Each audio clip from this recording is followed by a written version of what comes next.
ಕೈ ಹುಷಾರು ಕಡೆ ಸಂಧ್ಯಾ. ನಿಮ್ಮ ಅಕ್ಕ ಫೋನಿಗೆ ಸಿಕ್ಕಿದ್ಲ? ಊಟಕ್ಕೆ ಬರ್ತಾಳಂತ?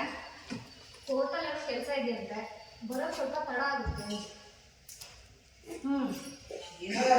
ಸೂಪರ್ ಅಮ್ಮ. ಈಗ ನೀನೇನೆ ಬೇರೆಯವ್ರ ಹತ್ರ ಮಾತಾಡ್ತಿದ್ಯಾ? ಎರಡು ಬಾರಿಸ್ತೀನಿ. ನೀನೊಂಥರ ನಿಮ್ಮ ಮನೆಗೆ ದತ್ತು ಪುತ್ರಿ. ಅಮ್ಮ ನಕ್ಕಿ ಒಂದು ಸ್ಮೈಲ್ ತಗೊಂಡ್ರಿ, ಮಾತು ಖುಷಿ ಆಯಿತು. ಅಕ್ಕ ಅಪ್ಪನಿಗೆ ಊಟದ ಮುಂಚೆ ಮಾತ್ರೆ ಕೊಡುತ್ತೆ ಹೇಳಿದ್ರು, ಅವಾಗಲೇ ಕೊಟ್ಟೆ. ದೇವ್ರ ದಯೆ ಇವತ್ತೆಲ್ಲ ಮಾತ್ರನೂ ಮುಗೀತು. ಇನ್ನು ಮುಂದೆ ನಾನು ಬಾರಿಸ್ತೀನಿ ಅಷ್ಟೇ. ನೀನು ನಮ್ಮನೆಗೆ ದತ್ತು ಪುತ್ರಿ ಕಣೆ. ಅಯ್ಯೋ, ಅಪ್ಪಗೆ ಊಟಕ್ಕೆ ಮುಂಚೆ ಮಾತ್ರ ಕೊಡು ಅಂತ ಅಕ್ಕ ಹೇಳೋಗಿದ್ರು, ಮತ್ತೆ ಬಿಟ್ಟೆ. ಕೂತ್ಕೋ ನಾನು ಕೊಟ್ಟಾಗಿದೆ. ಇವತ್ತಿಗೆ ಅವ್ರ ಮಾತ್ರ ಎಲ್ಲ ಮುಗಿದು ಕಣೆ. ಸರಿ, ದೇವ್ರ ದಯಪ್ಪ. ಇನ್ಮೇಲೆ ನಾವು ಅವ್ರನ್ನ ಜಾಗರೂಕತೆಯಿಂದ ನೋಡ್ಕೋಬೇಕು. ನಾವು ಅವ್ರನ್ನ ಹುಷಾರಾಗಿ ನೋಡ್ಕೋಬೇಕು ಅಂತೀನಿ ನಾನು. ಅದು ಜಾಗರೂಕತೆಯಿಂದ ನೋಡ್ಕೋಬೇಕು. ಜಾಗ್ರತೆಯಿಂದ ನೋಡ್ಕೋಬೇಕು.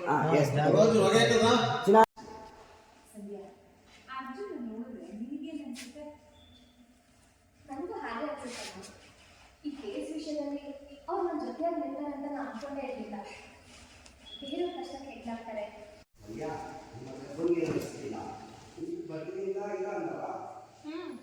ಕೋರ್ಟಲ್ಲಿ ಸ್ವಲ್ಪ ಕೆಲಸ ಇದೆಯಂತೆ, ಬರೋ ತಡ ಆಗುತ್ತೆ ಅಂತ ಹೇಳಿದ್ರು.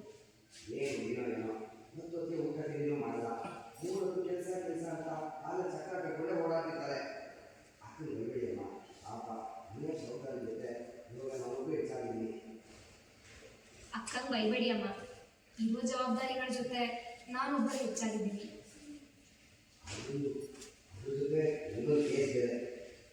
ಅದ್ರ ಜೊತೆ ನಂದೊಂದು ಕೇಸ್ ಬೇರೆ.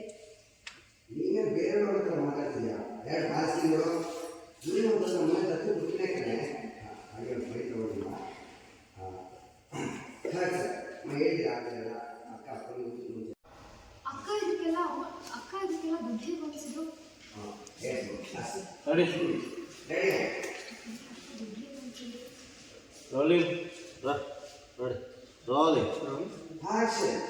ಅಮ್ಮ, ಒಂದೇ ಸರಿ ಆಪರೇಷನ್ ಆದಾಗ ನಿಮಗೆ ಭಯ ಆಗಿಲ್ವಾ?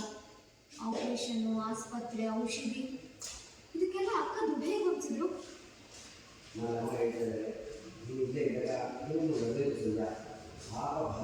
ತುಂಬ ಕಷ್ಟಪಟ್ಟು ಅದು ಒಂದೇ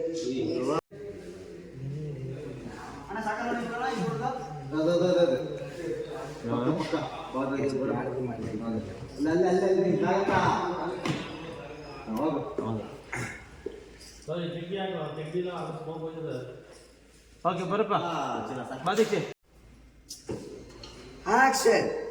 ಮನೆ ಅಮ್ಮ, ಹೋಟೆಲ್ ಸ್ವಲ್ಪ ಕೆಲಸ ಇದೆ ಅಂತೆ, ಬರೋಕ್ಕೆ ತಡ ಆಗುತ್ತೆ ಅಂತ ಹೇಳಿದ್ರಮ್ಮ.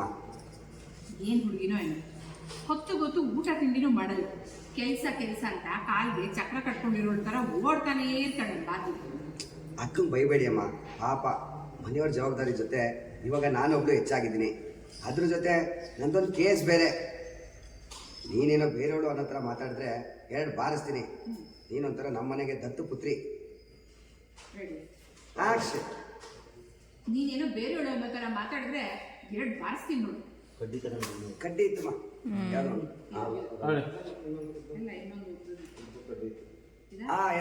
ಅದು ಮುರಿದ್ಬಿಟ್ಟಾರೆ.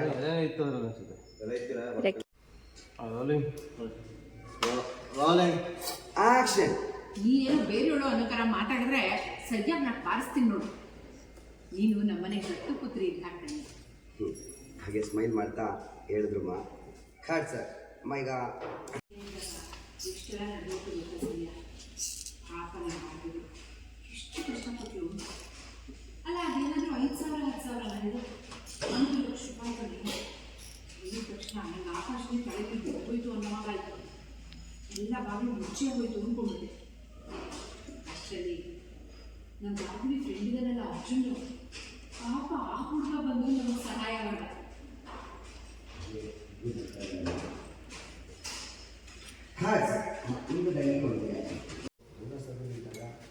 ಅವನು ಎಲ್ಲರಿಗಿಂತ ನೇರ ಮಾತು, ಒಳ್ಳೆ ಮನಸ್ಸು, ಚಿಂದಂತ ಹುಡುಗ.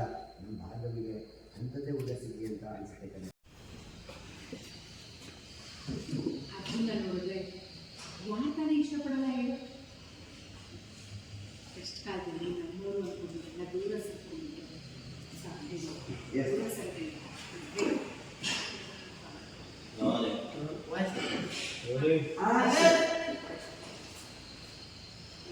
ಅರ್ಜುನ ನೋಡಿದ್ರೆ ಯಾಕೆ ತಾನೇ ಇಷ್ಟ ಆಗಲ್ಲ? ಕಷ್ಟ ಕಾಲದಲ್ಲಿ ನಮ್ಮವರು ಅಂದ್ಕೊಂಡವರೆಲ್ಲ ದೂರ ನಿಂತಿದ್ದಾರೆ. ಆಗ ನೆರಳಾಗಿ ಆ ಹುಡುಗ ಬಂದು ನಮಗೆ ಸಹಾಯ ಮಾಡಿದ. ಒಳ್ಳೆ ಹುಡುಗ, ನೇರವಾದ ಮಾತು, ಬಂಗಾರದಂಥ ಮನಸ್ಸು. ನನ್ನ ಭಾರ್ಗವಿಗೆ ಅಂಥ ಹುಡುಗನೇ ಸಿಗಲಿ ಅಂತ ಅನ್ಸುತ್ತೆ.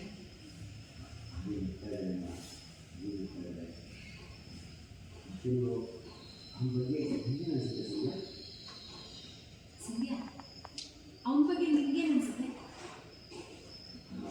ಅದು ಹೇಳ್ತಾಯಿದ್ದಮ್ಮ, ನನಗೂ ಹಾಗೆ ಅನಿಸ್ತಮ್ಮ.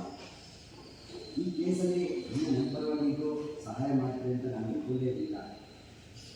ಕೊಟ್ಟು ಮಾತನ್ನ ತಕ್ಕೊಳ್ಳಲ್ಲ. ಇನ್ನೊಂದು ಖರ್ಚಿಗೆ ಎಲ್ಲರೂ ಮನುಷ್ಯ ಸೇಮ್ ಬಿಸಿ ನಮ್ಮ ಭಾಗವೇ ಇಟ್ಟಿರ್ತಾನೆ. ಈ ಖುಷಿ ಆಯಿತು ನಮಗೆ. ಅಕ್ಕಪಕ್ಕ ನೋಡಿದ್ವಿ ಅದಕ್ಕೆಲ್ಲ ಸಂಧ್ಯಾ, ನಿನ್ನ ಮಕ್ಕಳ ಹೀಗೆಲ್ಲ ನಿಜ ಹೇಳು. ನಮ್ಮ ಭಾಗವೇ ಮನಸ್ಸಲ್ಲಿರುವುದ ಅವನೇ ಅಲ್ವಾ? ನಿಜ ಹೇಳು, ನಿಮ್ಮ ಭಾರ್ಗವಿ ಮನಸ್ಸಿನಲ್ಲಿ ಹುಡುಗ ಅವನೇ ಅಲ್ವಾ? ಹೋಗೆ, ನೀನು ಅವ್ರ ಪಾಟಿಗೆ ಇಬ್ಬರು ಗುಟ್ಟೆ ಬಿಟ್ಕೊಡಲ್ಲ ಅಂದಿಲ್ಲ. ಹೋಗಿ, ನೀನು ಅವಳ ಪಾಟಿನ ಇಬ್ಬರು ಗುಟ್ಟೆ ಬಿಟ್ಕೊಡಲ್ಲ ಅಂತೀರಾ? ಹಾಗೇ ಇಲ್ಲ ಅಮ್ಮ. ಅಷ್ಟು ಪ್ರೀತಿ ಈ ಬೆಣ್ಣೆ ಇದ್ದಾರೆ. ಮೆಸನ್ನ ಸರಿಯಾಗಿ ಕಳೆದ್ರೆ ಮನಸ್ಸನ್ನೇ ಬೆಣ್ಣೆ ಬರಕೊಂಡು ಬೇಕಾಗುತ್ತೆ. ನನಗೆ ಗೊತ್ತಾದ ತಕ್ಷಣ ನಿಮ್ಗೆ ಹೇಳ್ತೀನಿ, ಆದಷ್ಟು ಬೇಗ ಹೇಳು. ಹಂಗಾದರೆ ಬೇರೆ ಗಂಡನಾಗಿ ನೋಡಬೇಕು. ಆದಷ್ಟು ಬೇಗ ಹೇಳಿ ಸಂಧ್ಯಾ. ಬೇಗ ಹೋದರೆ ಬೇರೆ ಗಂಡಾಗಿ ಹುಡುಕ್ತೀವಿ. ಅದು ಯೋಚಿಸ್ತಾ ಇದ್ದಮ್ಮ. ಮತ್ತೆ ಸರಿ ಹೇಳಿದ್ದಾರಮ್ಮ. ಅಮ್ಮ, ಈ ಮಾತನ್ನು ನೆನಪಿಟ್ಕೊಳ್ಳಿ ಅಮ್ಮ. ಒಂದು ವೇಳೆ ಅಕ್ಕ ಅವ್ರನ್ನ ಇಷ್ಟಪಟ್ಟರೆ ನೀವು ಅವರಿಬ್ಬರಿಗೂ ಮದುವೆ ಮಾಡಿಸ್ಬೇಕು. ಆಂಟಿ ಜೊತೆ ಇದ್ದು ನೀನು ನಾಯಿರಾಗಿದ್ದೇನೆ. ಆಂಟಿ ಪೇಪರ್ ಮೇಲೆ ಬರ್ಕೊಡ್ಬೇಕಾ? ಹೆಂಡತಿಗೆ ಮದುವೆ ಮಾಡಿಸ್ಕೊಡ್ತೀವಿ. ಮತ್ತು ನಿಮ್ಮ ಮಕ್ಕಳ ಮನಸ್ಸಲ್ಲಿ ಏನಿದೆ ಅನ್ನೋದನ್ನ ತಿಳ್ಕೊ. ಭಾರ್ಗವಿ ಜೊತೆ ಇದ್ದು ನೀನು ಲಾಯರ್ ಆಗ್ಬಿಟ್ಟಿದ್ಯಾ ಕಣೆ. ನಾನೇನು ಈ ಬಾಂಡ್ ಪೇಪರ್ ಮೇಲೆ ಬರ್ಕೊಡ್ಬೇಕಾ? ಖಂಡಿತವಾಗ್ಲೂ ಮದುವೆ ಮಾಡ್ಕೊಡ್ತೀನಿ. ಮೊದಲು ನಿಮ್ಮ ಮಕ್ಕಳ ಮನಸ್ಸಲ್ಲಿ ಏನಿದೆ ಅನ್ನೋದನ್ನ ಅನುಭವಿಸು. ಮೊದಲು ನಿಮ್ಮ ಮಕ್ಕಳ ಮನಸ್ಸಲ್ಲಿ ಏನಿದೆ ಅಂತ ಭಾವಿಸು. ಹಾಗೆ ಸತ್ತಿಂದು ಪಾತ್ರೆ ಇಟ್ಕೊಂಡು